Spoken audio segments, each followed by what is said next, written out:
Praise the Lord. நான் குவைட்லேருந்து பேசுகிறேன். நாங்கள் ஃபேமிலியோட குவைட்டில் இருக்கிறோம். என்னென்னா நாங்கள் அநேக கட்டுகளுக்குள்ளேயும் பிரச்சனைக்குள்ளேயும் இருந்தோம். நான் பாஸ்டர் மகேன் அவர் என்ற ஒரு சகோதரி மூலமாக எனக்கு அவரை வந்தது. என்னென்னா அவர் என் அக்காவுக்கு லண்டனில் இருக்கிறார். அந்த அக்கா 5-6 வருடமாக ஒரு பிரச்சனைக்குள்ளே இருந்து என்னென்னா அவருக்கு மிச்ச ஒரு வருத்தம், பேச முடியாது, ஜெபிக்க முடியாது, இந்த மாதிரி கட்டுகளுக்குள்ளே இருந்திருக்கிறார். அதில் இருந்த நேரம்தான் அவருக்கு இவர் எடுத்து ப்ரே பண்ணி ஆண்டோடைய வார்த்தைகளை தான் அவர் வார்த்தையினூடாக எடுத்து சொல்லி ப்ரே பண்ணாவாம். அதோடு அவருக்கு குணமடைஞ்சிச்சு. அதே மாதிரி நாங்களும் பல பிரச்சனைகளுக்கு இன்றைக்கி ரட்சிக்கப்பட்டு 23 வருஷம். ஆனால் அநேக பாடுகளுக்குள்ளே என் குடும்பம் போய் கொண்டிருக்குது. ஹஸ்பண்டுக்கு லிவர் டிரான்ஸ்பிளான்ட் பண்ணோம், மகளுக்கு சுகம் இல்லை, எனக்கு இப்படியான சூழ்நிலையில் இருக்கிற நேரம் தான் எங்களோட அக்கா சொன்னால், இந்த பாஸ்டர் மகேன்ற நம்பரை அனுப்புனா இந்த பாஸ்டரோடு நீங்கள் மீட் பண்ணி ப்ரே பண்ணுங்கன்னு சொல்லி. அப்போ அந்த நாட்களில் நான் பாஸ்டரோட கதைச்சி என் பிரச்சனைகள்லாம் சொன்னேன். பாஸ்டர் வார்த்தையை தான் எடுத்து கொடுத்து கொண்டே இருந்தார்.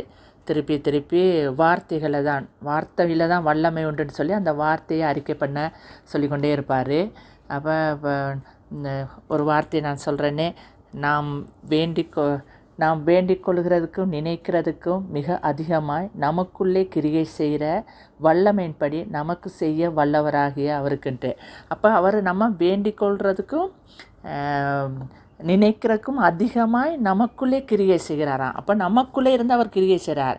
ஆனால் அந்த மாதிரி அந்த அதை எங்களுக்கு வேதத்தை வாசிப்போம், எல்லாம் செய்வோம். ஆனால் இப்படி ஒரு அந்த ஒவ்வொரு அர்த்தத்தையும் சொல்லி அவர் எங்களுக்கு கற்றுத்தந்தார். அதனால் இந்த நாட்களில் நிறைய காரியம் அவர் மூலமாக நான் கற்றுக்கொண்டேன். என்னென்னா அதே மாதிரி இயேசுவை மரித்தோர்ந்து உயிர்த்தெழுந்த ஆவியானவர் நமக்குள்ளே வாசம் செய்கிறார். அப்போ நாங்கள் அதெல்லாம் வாசம் செய்கிறார் அப்படின்ட்டு சும்மா அதை விட்டுருந்தேன். ஆனால் இவரை உருக்கமாக அதை எங்களுக்கு சொல்லி இதுதான் சொல்லி ஒவ்வொரு வார்த்தைகளையும் எனக்கு சொல்லி அவர் எனக்கு ஜெபம் பண்ணி கொண்டு வந்தார். இப்போ ஒரு மாதத்துக்குள்ளே அநேக காரியத்தை நான் அவர்களை கற்றுக்கொள்ளக்கூடியதாக இருக்குது. அது இந்த கண்கள் திறக்கப்பட்டிருக்கோ இப்படி இதுகளாண்டு ரட்சிக்கப்பட்டு 23 வருஷம்ட்டு சொன்னாலும் நாங்கள்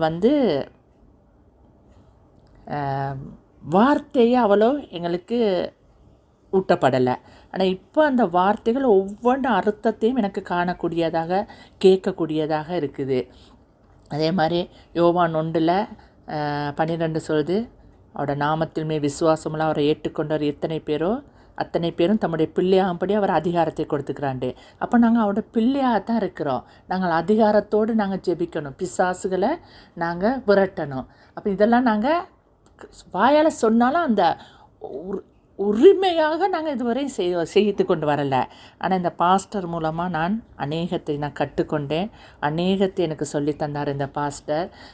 ஒவ்வொரு நாளும் நான் சொல்லி அவரை ஜெபம் பண்ணி அநேகத்துக்குள்ளே எனக்கு விடுதலையாக்கி கொடுத்துக்கிறாரு. இப்போ ஒரு 3-4 நாளைக்கு முதல் கூட எனக்கு வேதத்தை எடுத்து வாசிச்சு கொண்டிருக்கணுமே திடீர்னு ஒரு இடுப்பால் ஒரு பிடிப்பு பிடிச்சி கொண்டுச்சு. வாசிச்சு கொண்டு இருக்கும் பொழுதே எனக்குள்ளே அந்த பிடிப்பு மிச்சம் அவதிப்பட்டு கஷ்டப்பட்டு டாக்டர்கிட்டையும் போனால் மருந்து எடுத்து குடித்தாலும் அதுக்கு சுகமாகலை. ஆனால் அந்த பாஸ்டர்கிட்ட சொன்னேன், அவர் அதட்டி ஜெபம் பண்ணி வார்த்தையை சொல்லி ஜெபம் பண்ணார். அன்றைக்கே அதோடு நல்ல சுகம் கிடைச்சிருக்கு. இது மாதிரி என் மகளுக்கு சுகம் வருத்தங்களுக்கும் பாஸ்டருக்கு தெரியும். பாஸ்டர்கிட்ட கேட்டால் சொல்லுவார். அதிலேருந்து மகள் விடுதலையாக இருக்கிறா. பாஸ்டர் சொல்கிற மாதிரி நான் மகளுக்குள்ளாக பின்னால் இருந்து கை வச்சு ஜெபம் பண்ணி கொண்டே இருப்பேன், பாஸ்டர் சொல்கிற ஒவ்வொரு வார்த்தைகளும் சொல்லி. அதே மாதிரி மகள் விடுதலையாக இருக்கிறா. நானும் அநேகத்திலேருந்து விடுதலையை பெற்றுக்கொண்டு வந்தேன். நான் இதுக்கு பிறகு நான் பெரிய சாட்சி நான் சொல்லுவேன். ஆனால் இன்றைய தினத்தில் நான் இதை ஒரு சிறிய சாட்சியாக நான் சொல்லி முடிக்கிறேன். ஆனால் அந்த பாஸ்டர்கிட்ட சொல்கிற வார்த்தைகளை நாங்கள் அறிக்கை பண்ணி சொல்லும் பொழுது அழகாக அந்த வார்த்தைகளில் தான் வல்லமை இருக்குது. அந்த வார்த்தையை அறிக்கை பண்ணும் பொழுது நமக்குள்ள இருக்கிற கட்டுகள்லாம் நீக்கப்படுது. அது எங்களை இருதயத்தில் அந்த வார்த்தை பதியுது. அந்த பதியும் பொழுது நாங்கள் எனக்கு விளங்குது, நான் அநேகத்திலிருந்து விடுதலை பெற்று வர்றதை நான் காணக்கூடியதாக இருக்குது. கர்த்தருடைய நாமத்துக்கே மகிமை. பாஸ்டருக்கு நன்றி சொல்ல கடமைப்பட்டிருக்கிறேன். ஏன்னா அவரை அறிமுகப்படுத்தினால்தான் இன்றைக்கு நான் இந்த ஒரு நிறைய காரியங்களை விடுதலையாக இருக்கிறேன். கர்த்தருடைய நாமத்துக்கு மகிமை உண்டாதாக.